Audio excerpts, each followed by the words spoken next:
Imagine a Black woman in the 1940s becoming a wealthy socialite, a master chef, a secret brothel mogul, and a pioneer for marriage equality. It sounds impossible, right? But today my deep dive is on the legendary Lucy Hicks Anderson.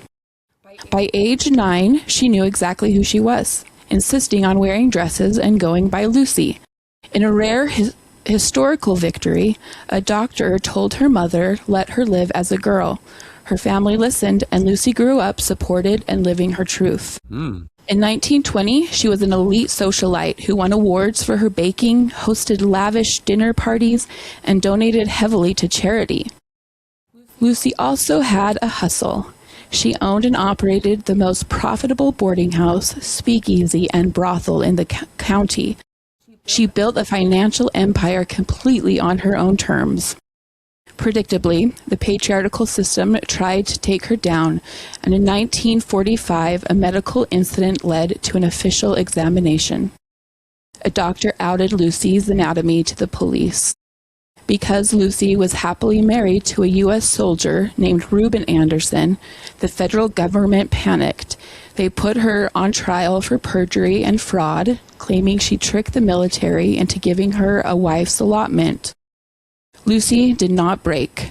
She showed up to court in custom silk dresses, looked the judge dead in the eyes, and said proudly, "I defy any doctor in the world to prove that I am not a woman. I have lived, dressed, acted just what I am, a woman." Horrifically, they sentenced Lucy and Reuben to a men's prison and banned her from wearing women's clothes. There is a lot of history that happens here, but I'm going to just kind of skip that part and say that when they were freed, when they came out of prison, they were still in love, and they moved to LA. So today, historians recognize Lucy as the first documented Black transgender woman to fight for marriage equality in an American court. As we celebrate Lucy's fierce independence and bravery, we also have to talk about the reality of Black transgender women in the world today.